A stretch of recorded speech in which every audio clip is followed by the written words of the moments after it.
Varicose veins కి సరైన చికిత్స కోసం సంప్రదించండి ఎవిస్ హాస్పిటల్.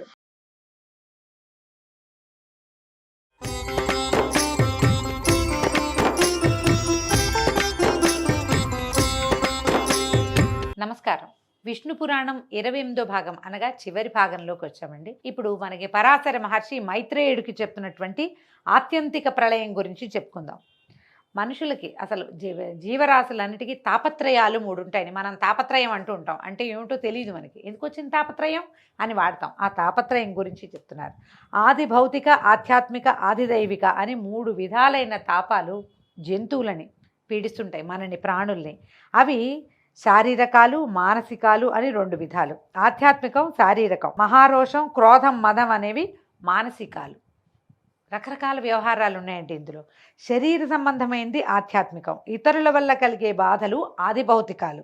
వాయువు, అగ్ని మొదలైన వాటి వల్ల కలిగినవిగా గ్రహించంటే ప్రపంచం మిగిలిన వాటి వల్ల కలిగేదనమాట. వీటిని ఆది భౌతికాలు అంటారు.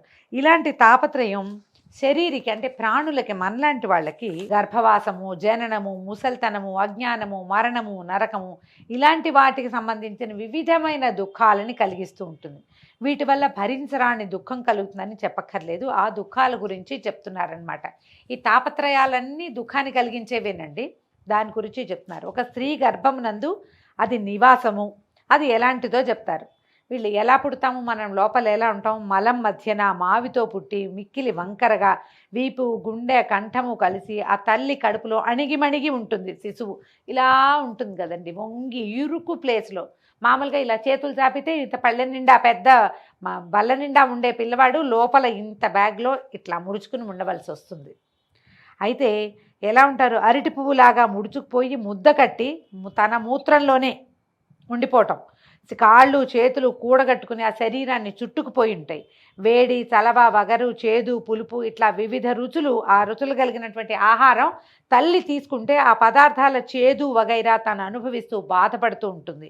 పెరుగుతూ సమయానుసారంగా ప్రజాపతి పంపించి గాలి కొట్టగా కడుపులో తల్లకిందులా పడి చివరికి ప్రసూతి వాయువు అనే వాయువు యొక్క విసురు వల్ల బయటికి వస్తుంది. మనకి శరీరంలో పంచప్రాణాలు అంటాం కదండి, 5 వాయువులు అవి ఉన్నాయి. వాటితో పాటు ఉపవాయువులు కూడా ఉంటాయి. స్త్రీ శరీరంలో నుంచి బయటపడాలంటే ప్రసూతి వాయువు అనే ఒక వాయువు యొక్క పంపింగ్ వల్ల శిశువు బయటకు వస్తాడు. పురాణంలో ఇట్లా చెప్పబడుతుంది. వెలుపలి గాలి తగలగానే లోపల ఉన్నంతసేపు శిశువుకి జ్ఞానం ఉంటుంది, వాడిలో ఉన్న ఆత్మకి. బయట గాలి తగిలేసరికి జ్ఞానం పోతుందట. శరీరం ఇరుసులలో పెట్టి ఆడించినట్లు, రంపంతో కోసినట్లు, ముళ్లతో గుచ్చినట్టు నొచ్చి బాధపడుతుంటుంది. గోక్కోవటానికి కానీ, ఒత్తిగిలి పడుకోవడానికి కానీ శక్తి లేక బాధపడుతూ ఉంటారు. తాగడానికి, తినడానికి ఇతరుల సహాయమే దిక్కుగా ఉంటారు. ఈగలు, దోమలు కుడితే ఆ బాధ అనుభవించవలసిందే కానీ ఆ శిశువు ఏమీ చేయలేదు. క్రమక్రమంగా పెరుగుతూ ఇతరుల అదిలింపులు, బెదిరింపులు అనుభవించవలసిందే. ఆదిభౌతిక తాపాలకు కంది అజ్ఞానానికి ఆటపట్టై తన్ను తానెరగక మూఢవృత్తితోటి బతకవలసి వస్తుంది. యవ్వనం వచ్చిన తర్వాత మత్తుడై ధర్మ విరోధకాలైన అర్థకామాలకు లొంగి దురాశతో చేయరాని పనులు చేస్తూ బతుకు వెల్లడిస్తారు. ఎవరైనా చేసేదే ఇది. ముసల్తనం రాగానే జుట్టు ఊడిపోయి, చుట్టు పండిపోయి, పళ్ళు ఊడిపోయి, దృష్టి తగ్గి, వెన్నెముక వంగి, శక్తి అంతరించి కర్ర పట్టుకుని నడవాల్సి వస్తుంది. చెముడు, మాట్లాడడానికి శక్తి చాలక గుటకలు వేస్తూ ఉండటం, తిండి నిద్ర తగ్గిపోవటం, తిండి అరగకపోవటం ఇలాంటి దురవస్థల్లో పడతారు. అన్నీ అణిగిపోయినా ఆశలు మాత్రం సావవు. చివరికి పడరాని రోగాల బారిన పడి కుటుంబాన్ని వదల్లేని దుఃఖంతో దేన్ని వదిలిపెట్టలేం కదా, యమభటుల చేతిలో పడతాడు. తను చేసిన పాపకర్మలకు నరకంలో యమకింకర్ల చేత పడరాని శిక్షలకు లోబడి దుఃఖిస్తాడు. అవి అయిన తర్వాత మళ్ళీ ఏ తల్లి కడుపులోనో పడ్డము, పుట్టడము, పెరగడము, ఇందాక చెప్పుకున్న ఈ ఇంత పొడుగునే లిస్టు ప్రకారము అన్ని బాధలు పడటము, మళ్ళీ ముసల్తనము, మళ్ళీ మరణము, ఇదే వరుస. జీవి ఇలాగే తిరుగుతూ ఉంటాడు. పుట్టడం, చావడం, మళ్ళీ పుట్టడం, ఈ వరుస కర్మ ఫలితం ప్రకారం ఇలాగే జరుగుతుంది. ఇందులో ధనం ఆర్జించడము, దాన్ని కాపాడుకోవటము, వినియోగించడము, ఈ పనుల్లో కూడా దుఃఖమే కానీ సుఖమేముండదు. సంపాదించిన నాళ్ళు కడుపు కట్టుకుని సంపాదించడం, అనుభవించే సమయానికి ఆకలి ఉండదు, అన్నం తింటే అరగదు, నిద్ర పడుకుంటే నిద్ర పట్టదు, వృద్ధాప్యం ఎంత డబ్బు ఖర్చు పెట్టినా శరీరానికి సుఖం రాదు. ఇంతే జీవితం. కలిమి కష్టాల ప్రోవు అని చెప్పాలి కానీ సుఖమయం అనడానికి వెళ్ళేది. ఎంత సంపాదన వచ్చినా వాడికి ఏం సుఖాలు ఉండవు. కర్మలు దుఃఖానికి బీజాలు. వాటి ఫలితం ఏంటంటే పుడుతూ ఉండటం, చస్తూ ఉండటం. ఈ జ్ఞానం నరుడికి కలగదు. నేను ఈ పని చేస్తున్నానే మళ్ళీ పుడతాను ఏమో, తర్వాత ఎప్పుడు పుడతామో మనకు తెలియదు కదా, తెలీదు, అర్థం కాదు, అజ్ఞానమే వీరన్నిటికీ మూల కారణమని చెప్తారు. ఈ దుఃఖం పోగొట్టుకోవడానికి దివ్యమైన ఆయుధం ఏంటంటే విష్ణు సహస్రనామ పారాయణమట. జ్ఞానులు ఈ మాట చెప్తారు. ఈ దుఃఖం పోతుంది, నువ్వు పుట్టవలసిన అవసరం తగ్గుతూ ఉంటుంది. నిత్యము సహస్రనామ పారాయణ చేస్తావు. ఎప్పుడు భగవన్నామం తీసుకునే వాళ్ళకి ఇతరులని తిట్టడానికి, కేకలేయటానికి, ఏదో అది కావాలి ఇది కావాలి అని అడగడానికి సమయం తగ్గిపోతుందండి. భగవన్నామమే ఎక్కువగా జరుగుతుంది. అప్పుడు ఏమవుతుంది, ఆ మాటలు తగ్గేసరికి కర్మలు తగ్గటం మొదలు పెడతాయి. నిదానంగా మన పుటకలు చావులు కూడా తగ్గుతుంటాయి. విష్ణు సహస్రనామాన్ని వదిలిపెట్టద్దని చెప్తున్నారు. శ్రీహరి దయను పొందటానికి కర్మ, జ్ఞానము అనేవి సాధనాలని ఆగమోక్తి. జ్ఞానం ఆగమ విహితమైనటువంటి కర్మాచరణం. ఏది లేక బతుకు సుఖంగా గడవాలి, మోక్షం రావాలి అని అరిస్తే వస్తాయా? అరిస్తే రాదు. భగవంతుడు అనే పదానికి అర్థం చెప్తున్నాను విను. సంభవము, భర్త అనే రెండు భకారానికి అర్థమట. పుట్టించి, నడిపించి, లయమొందించే శక్తులు 3 కలిగిన వాడు భగవంతుడు. విజ్ఞానము, ఐశ్వర్యము, సంపద, యశస్సు, వైరాగ్యము, వీర్యము అనే ఈ 6 కూడా ఈ భగమనే పదానికి అర్థాలు. ఇవే షడ్గుణాలు. ఇవి కలవాడు భగవంతుడు. ఇవన్నీ ఉన్నాయి ఆయనకే అని విద్వాంసులు నిర్వచనం చెప్తారు. ఈ 6 గుణాలతో ఉన్న ప్రపంచంలో తనలో ప్రపంచము ఉన్నవాడు భగవంతుడని విబుధుల యొక్క నిర్ణయము. ఈ భగవన్నామం పరబ్రహ్మ స్వరూపి అయిన వాసుదేవుణ్ణి గురించే చెప్పబడింది, కానీ మరే దేవతకి చెల్లదు. ఈ విషయం మునుపు కేశిధ్వజుడు అనే రాజశ్రీ ఖాండిక్యుని తండ్రికి చెప్పాడు అనేసరికల్లా మైత్రేయుడు అడిగాడు, కేశిధ్వజుడు ఎవడు, ఖాండిక్యుడు, ఈ ఖాండిక్య జనకుడు అనేవాడు ఎవడు, వాళ్ళకి యోగ నిమిత్తంగా కలిగిన వాదం ఏమిటో చెప్పమని అడిగేసరికల్లా పరాశర మహర్షి ఇట్లా చెప్తున్నారట. జనక వంశీయుడు అమితధ్వజుడు, అతనికి ఖాండిక్యుడు, కృతధ్వజుడు అని 2 కుమారులట. తండ్రి తర్వాత వాళ్ళిద్దరూ రాజ్యం సమానంగా పంచుకుంటే ఈ కృతధ్వజుని కుమారుడు కేశిధ్వజుడు అనేవాడు ఏంటట, అతను తపోధనుడు, ఆత్మవిద్యాపరాయణుడు, బలపరాక్రమశాలి అయ్యి ఈ సంసారాన్ని అవిద్య వల్ల తరిస్తాను అని తండ్రి తర్వాత రాజ్యాన్ని అనుభవిస్తూ, అతను చాలా తెలివిగలవాడే కానీ తండ్రి తర్వాత రాజ్యాన్ని తీసుకున్నాడు. అలా ఉండగా ఖాండిక్యుని తండ్రి కర్మ పద్ధతిగా రాజ్యమేలుతూ పగబట్టి ఖాండిక్యుని గెలిచి కేశిధ్వజుడు అంటే వాడు పాపం వాడి దారిని వాడు చేసుకుంటూ ఉంటే ఇతను ఏం చేశాడనమాట, వాడి యొక్క సిరి సంపదలను లాక్కున్నాడు. అప్పుడు ఏం చేశాడు, ఖాండిక్యుడు వాడి సంగతి వేరే, వీడి సంగతి వేరే, కానీ కేశిధ్వజుడు ఖాండిక్యుడిని జయించేసరికి ఈ ఖాండిక్యుడు ఏం చేశాడు, తనంతట తను నగరం విడిచిపెట్టేసి మంత్రులు తను అందరూ కలిసి అరణ్యంలోకి వెళ్ళిపోయారు. కేశిధ్వజుడే సర్వరాజ్యానికి అధిపతి అయ్యాడు. ఆ కేశిధ్వజుడు ఒకనాడు యజ్ఞం చేయబోతే ఆ యజ్ఞానికి సంబంధించిన యజ్ఞ పశువుగా ఒక ఆవుని, హోమధేనుని నిర్ణయించారు. ఆ ధేనువు ఒక పులి నోట పడి చనిపోయిందట.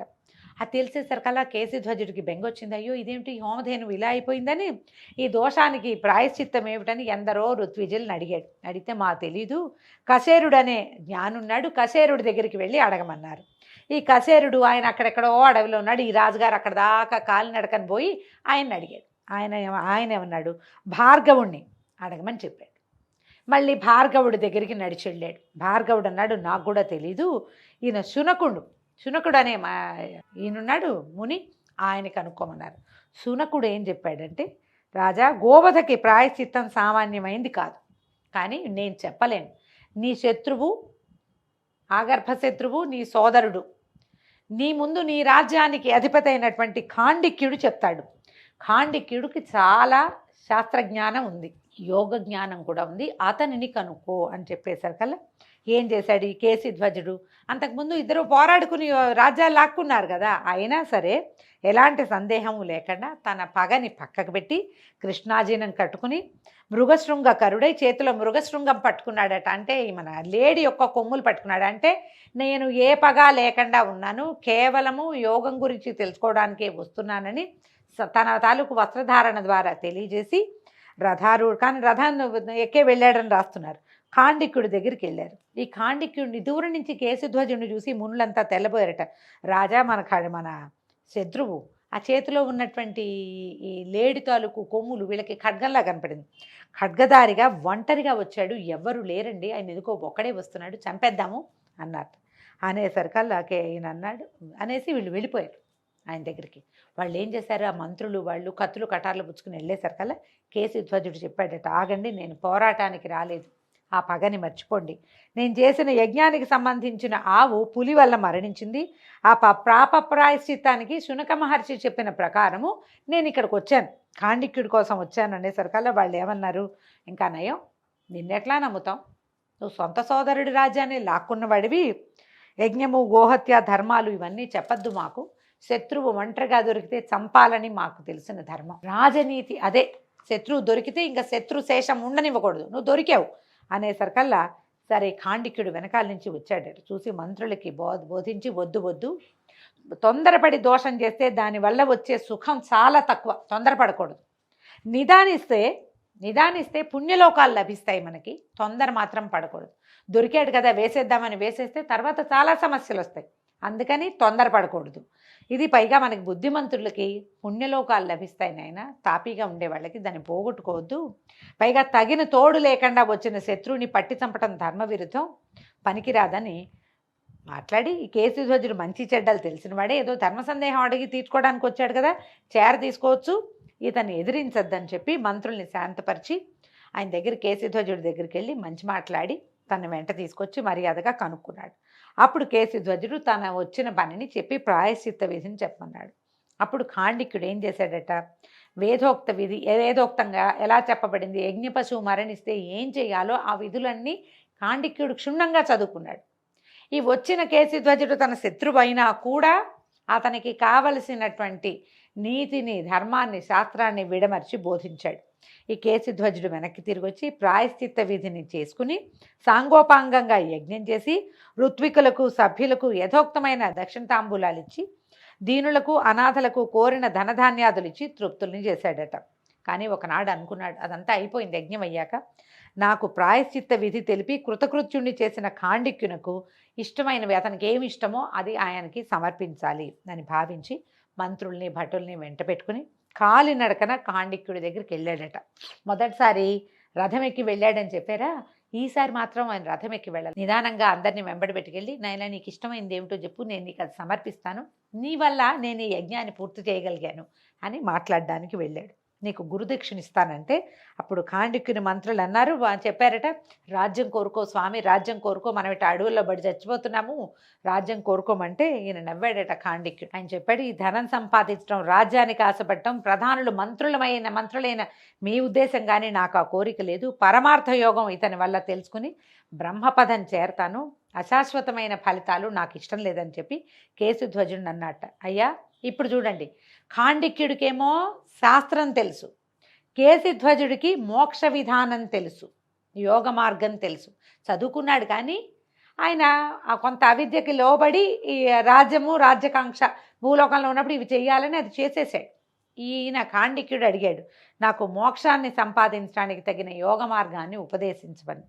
అప్పుడు అన్నాడు, నువ్వు రాజువి కదా, ఇప్పుడు మనం రాజులం, ఇప్పుడు ఏం చేయాలి, ఈ రాజుగా ఉన్నప్పుడు ఒక క్షత్రియుడిగా ఉన్నప్పుడు రాజ్యపాలన చేయాలి, నువ్వు భోగాలు అనుభవించడం దొరతనం నేర్పటమే ముఖ్యము, అది వదిలిపెట్టేసి నువ్వు యోగ మార్గాన్ని ఎందుకు అడుగుతున్నావంటే అప్పుడు ఖాండిక్యుడు చెప్తున్నాడు, అజ్ఞానానికి మూలము లక్ష్మీదేవితోటి సంబంధం, పాపాలకి రూపాలే మనం చేసే పనులు, వాటి ఫలితం భరించరాని కష్టాలు, ఇవి ఏంటంటే దీనివల్ల దాంతో జరిగేది ఏంటంటే అజ్ఞానానికి కారణం అదే, మనకి ఏదో కావాలనిపిస్తుంది, దానికోసం ఏదో తప్పు చేస్తాం, ఆ తప్పుని రూపుమాపుకోవడానికి ఏదో యజ్ఞం చేస్తాం, ఆ యజ్ఞానికి డబ్బు కావాలని ఏదో యుద్ధం చేస్తాం. చూడండి, ఒక పని చేయడానికి ఎన్ని పనులు చేయవలసి వచ్చింది, ఇవన్నీ చేయవలసి వస్తుంది, కాబట్టి నాకు అవ్వద్దు, దివ్యమైన మోక్ష మార్గ ఉపదేశం చేయవలసింది అని కోరుతున్నాను, అది తప్ప వేరేది నీ దగ్గర నుంచి నేను గురుదక్షిణగా స్వీకరించను అని చెప్పాడట. అప్పుడు కేశధ్వజుడు చెప్పాడు, అవిద్య వల్ల మృత్యువుని ఎప్పుడు గెలుస్తాను అని అదే స్మరణ వల్ల రాజ్య సంపద నాకు ఈశ్వర ప్రసాదంగానే కనపడుతుంది, ఆత్మ కాని వస్తువుని ఆత్మగా భావించడం, తనకు రాని సొమ్ము కోసం ఆరాటపడటం, ఈ రెండే అవిద్యకి బీజాలు. పాంచభౌతికమైన ఈ శరీరమునందు దేహి అజ్ఞానానికి లొంగి అహంభావంతో ప్రవర్తిస్తూ ఉంటాడు. ఇల్లు ఇల్లాలు పిల్లలు ఇదే ధ్యాసతో మమకారాన్ని పెంచుకుంటూ బ్రతుకు గడిపేవాడు అవివేకి. ఉపభోగాలకి ఆశపడి ప్రయత్నించడం, చేయరాని కర్మలు చేయవలసి వస్తుంది, ఆ కర్మలే పురుషునకు తెగని బంధాలు, వాటి వల్లే అతను మళ్ళీ మళ్ళీ పుడుతూ ఉంటాడు. పృథ్వీతత్వ ప్రధానమైన ఈ దేహము పృథివికి సంబంధించిన పదార్థాల చేతనే వృద్ధి పొందుతుంది. ఒక ప్రాణి లెక్కకు మించిన ఎన్నో సంబంధాల బంధాలలో చిక్కుబడి వాసనలు అనే పరాగానికి లొంగి మోహారణ్యంలో తిరుగుతూ ఉంటుంది. మనం ఇక్కడిక్కడే తిరుగుతాం, మనం వీళ్ళకే పుడుతుంటాం, ఇక్కడే పుడుతూ ఉంటాం, ఈ లోకంలోనే పుడతాం. ఒక బాటసారి కంట్లో పడినటువంటి దుమ్ముని వేడి నీళ్లతో పోగొట్టుకున్నట్టుగా కర్మ సంబంధమైన అజ్ఞానము ఆత్మబోధ వల్ల పోతుంది. కంట్లో దుమ్ము పడితే వేడి నీళ్ళతోటో చన్నీళ్ళతోటో కడుక్కుంటే పోతుంది. వేడి నీళ్ళు అని చెప్తోందండి పురాణం, హాట్ వాటర్ తోటి కడుక్కోవాలట. ఈ కర్మ సంబంధమైన అజ్ఞానము ఆత్మబోధ వల్ల. అందుకనే మనం ప్రవచనాలు పురాణాలు వింటాం. పూర్వకాలం నుంచి మనం హరికథలు వినటము అవి మన పద్ధతిగా ఉంది. వీటి వల్ల ఇప్పుడు మనం ఇందులో పడి కొట్టుకుపోతుంటాం సంసారంలో. అందులో నుంచి బయటికి రావడానికి మనకు ఒక ఆలంబన కావాలి. దానికి ఆలంబనే పురాణాలు కానీ ప్రవచనాలు కానీ అని చెప్తున్నారు. అజ్ఞానం విడువగా మోక్షం కలుగుతుంది. చల్లని నీరు అగ్ని చేత వేడెక్కినట్టుగా మమకారానికి చుట్టుకుపోయిన ప్రకృతి గల శరీరి కష్టాలకు చిక్కుతాడు. కనుక కల్మషాన్ని పోగొట్టేది, మోక్ష మార్గాన్ని చూపేది అయిన యోగాన్ని నేర్చుకోవాలి. అది మోక్షాన్ని సాధిస్తుంది అంటే ఖాండిక్యుడు ఇట్లా అన్నాడట. నిమివంశంలో నీకన్నా మిన్నగా చెప్పదగిన జ్ఞానధనుడు పుట్టడు, కనుక నీవే నాకు ఆ యోగ విద్యను బోధించు. ఆ విధంగా నన్ను కృతార్థుని చెయ్యి అంటే ప్రసన్న హృదయుడైన కేశిధ్వజుడు ఇట్లా చెప్పాడట. రాజా, ఇది పూర్తిగా వేదాంతమేనండి, నిదానంగా వింటే అర్థమవుతుంది. బంధమోక్షాలకు హేతువు చిత్తం, విషయ సుఖాలకి అది లాగుతూ ఉంటుంది. దాని చేత చిక్కులకు చీకాకులకు కట్టుపడవలసి వస్తుంది. ఆ వాంఛలకు లొంగకపోతేనే మోక్షప్రాప్తి కలుగుతుంది. కనుక మనసు చెదరనీయక బ్రహ్మధ్యానంపై అంకితం చేస్తే ముక్తి సాధ్యమవుతుంది. ఇనుము సూదంటురాయికి వశమైనట్లుగా బ్రహ్మధ్యానం చేత ఆత్మభావం కలుగుతుంది. ఆత్మభావం విషయవాంఛలకు లొంగక సన్మార్గాన నడుపుతుంది. అలా స్థిరచిత్తంతో బ్రహ్మధ్యానం నిరంతరము చేస్తూ ఉండటమే యోగం. ఆ యోగ విద్య యందు నిశ్చల బుద్ధిని ప్రయోగించి వర్తించేవాడే దివ్యయోగి. మోక్షం అతని చేతి ఉసిరిక, అంటే కరతలామలకం అంటాం కదా, అరచేతిలో ఉన్న ఉసిరిపండు అనమాట. బ్రహ్మతత్వం తెలిసిన బ్రహ్మణ్యుడు అతడే.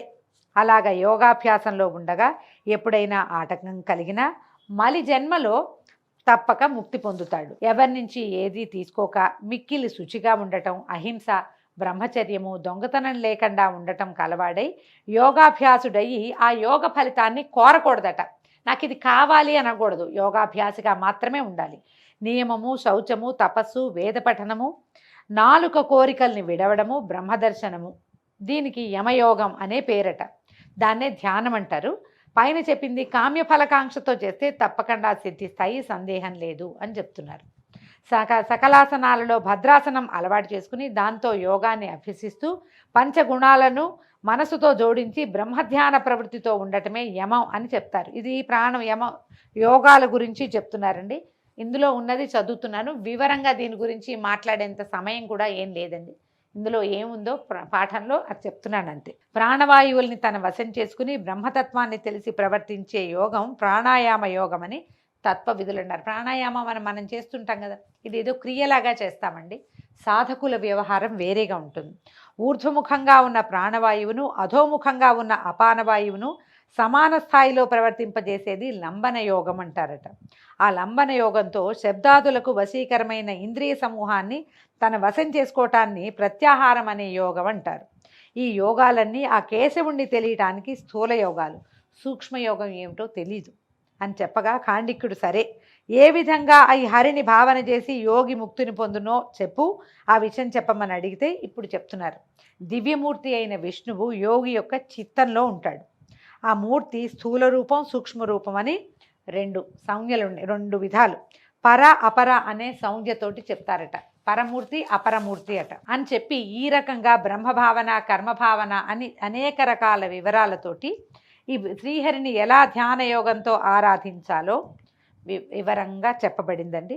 ఈ విధంగా యోగ విద్యతో వాడికి క్రమంగా భగవద్ దర్శనం లభిస్తుంది. చివరికి వాళ్ళని తన వద్దకి తీసుకుంటాడు అని సంగ్రహంగా యోగ విద్యను గురించి చెప్పేసరికల్లా ఖాండికుడు సంతోషించి, నీ ఉపదేశం నాకెంతో నచ్చింది, నీ వల్ల నా దృష్టి భగవంతుడి వైపుకు వెళ్తోంది, పద్మాక్షుడి మీద నిలిచింది అని చెప్పి, చాలు నాకు నువ్వు చేసిన ఉపదేశం చాలు, నేను ఈ రకంగా యోగాభ్యాసం పరుణ్ణయి మోక్షాన్ని పొందుతానని ఖాండిక్యుడు కేశిధ్వజుడికి అనేకానేక కృతజ్ఞతలు చెప్పారు. వీళ్ళిద్దరూ జనక రాజర్షి వంశానికి చెందిన వాళ్ళేనండి. ఖాండిక్య జనకుడు, కేశిధ్వజ జనకుడు అని చెప్తారు. అందుకని మనకి జనక మహారాజుని రాజర్షిగా చెప్తారు. వాళ్ళందరూ యోగ జ్ఞానం కలిగిన వాళ్ళే. అందులో ఎవరికైనా జ్ఞానం లేకపోతే రెండో వాడికి తెలియజేసి వాళ్ళని ముందుకు తీసుకెళ్లిన సంఘటనలు కూడా కొన్ని కథల్లో కనిపిస్తాయి. తర్వాత ఏమైందట, ఖాండికుడు తన కుమారుడికి పట్టం కట్టంటే తన తర్వాత తన పరివారాన్ని చూసే విధానాన్ని కుమారుడికి అప్పచెప్పి తర్వాత యోగ విద్యాభ్యాసంలో సకల సంతోషాలని పొందాడు. ఈ కేశిధ్వజుడు కూడా తన నగరానికి వెళ్ళిపోయి పద్మాక్షుని ఆరాధిస్తూ అనేకానేక యజ్ఞాలు చేశాడు. వాసుదేవుని అనుగ్రహంతో దివ్యభోగాల్ని అనుభవిస్తూ హాయిగా ఉన్నాడట అని చెప్పి పరాశరులు చెప్తున్నారు. మైత్రేయ, సర్గ ప్రతిసర్గాదుల మన్వంతరాల వృత్తాంతం చెప్పాను, ఇక నువ్వు వినాల్సింది ఏమిటి నాయనా అని అడిగేసరికల్లా మైత్రేయుడు చెప్పాడు, అన్నీ విన్నాను, ఇంచుమించుగా అన్నీ తెలుసుకున్నాను. మనసు నిర్మలమై శాంతగుణ భాసురమైంది. ఏదైనా పురాణాలు వినేసరికి మనకు ఒక ప్రశాంతత లభిస్తుంది కదా. మైత్రేయుడికి కూడా ఎలాగే లభించింది. నేను రకరకాల విషయాలు అడిగాను, మీరు శ్రమపడి ఎన్నో విషయాలు నాకు తెలియజేశారు, నా వల్ల మీకు కలిగిన శ్రమకి నన్ను క్షమించండి అంటే అప్పుడు ఈయన చెప్పాడు, నాయన నువ్వు నాకు చేసిన సేవ వల్ల దేవతలు కూడా సిద్ధించని నీ శ్రీ విష్ణు పురాణం నీకు ఆనందంగా చెప్పగలిగాను. నువ్వు నాకు కలిగించింది పుణ్యమే కానీ ఇది శ్రమ కాదు.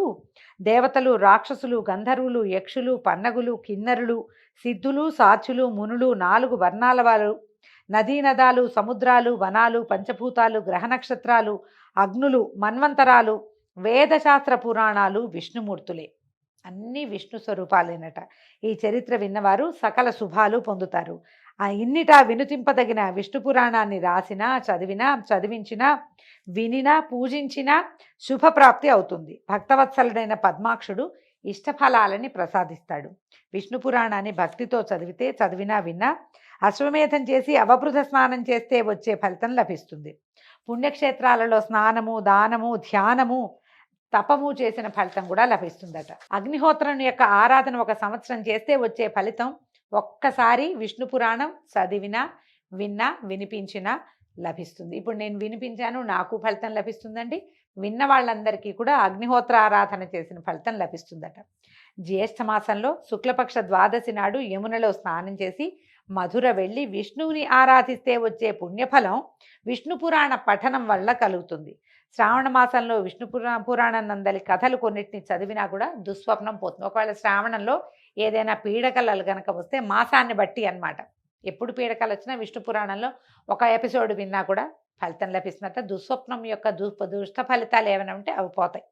సూర్యగ్రహణ సమయంలో యమునలో స్నానం చేసి వైదికులైన బ్రాహ్మణులకు గోదాన భూదానాలు ఇస్తే వచ్చే ఫలితం విష్ణు పురాణం రాసిన వారికి వస్తున్నట్ట. చేత్తో గనక రాస్తే విష్ణు పురాణ కథలు వినే వారికి పాపాలు పోతాయి, ఆరోగ్యాభివృద్ధి, భాగ్యాభివృద్ధి, కీర్తి, హరిభక్తి కలుగుతాయి.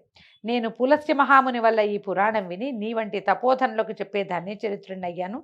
శమీకుడు నీ వల్ల విని దీన్ని కృతయుగంలో వినిపిస్తాడు కాబట్టి ఈ పురాణం కలికాలం యొక్క దోషాన్ని పోగొట్టి జగన్నుతం అవుతుంది. నువ్వు మహానుభావుడివి. మైత్రేయుడికి చెప్తున్నారన్నమాట, నీ జననం పవిత్రమైంది, జన్మ ధన్యమైంది నాయన. భగవంతుడి మీద భక్తిని ఏమరకుండా నిరంతరము విష్ణునామ సంకీర్తన చెయ్యి అని ఈ రకంగా పరాశర మునీంద్రుడు మైత్రేయునకు వేదమూలమైనటువంటి విష్ణు పురాణాన్ని పూర్తిగా వినిపించాడు. ఈ విధంగా సుమన్ టీవీ వల్ల ఈ 28 రోజుల పాటు విష్ణు పురాణాన్ని సాధ్యమైనంత సంగ్రహంగా మీకు అందించగలిగే అవకాశం లభించిందండి. ధనుర్మాస పుణ్యక తిథుల్లో ఈ మొత్తం 28 రోజులను మనం ఈ పురాణాన్ని విన్నాము. అవకాశం ఉన్నప్పుడు మళ్ళీ ఇంకొకసారి వినడానికి అవకాశాన్ని తీసుకోండి. నమస్కారం.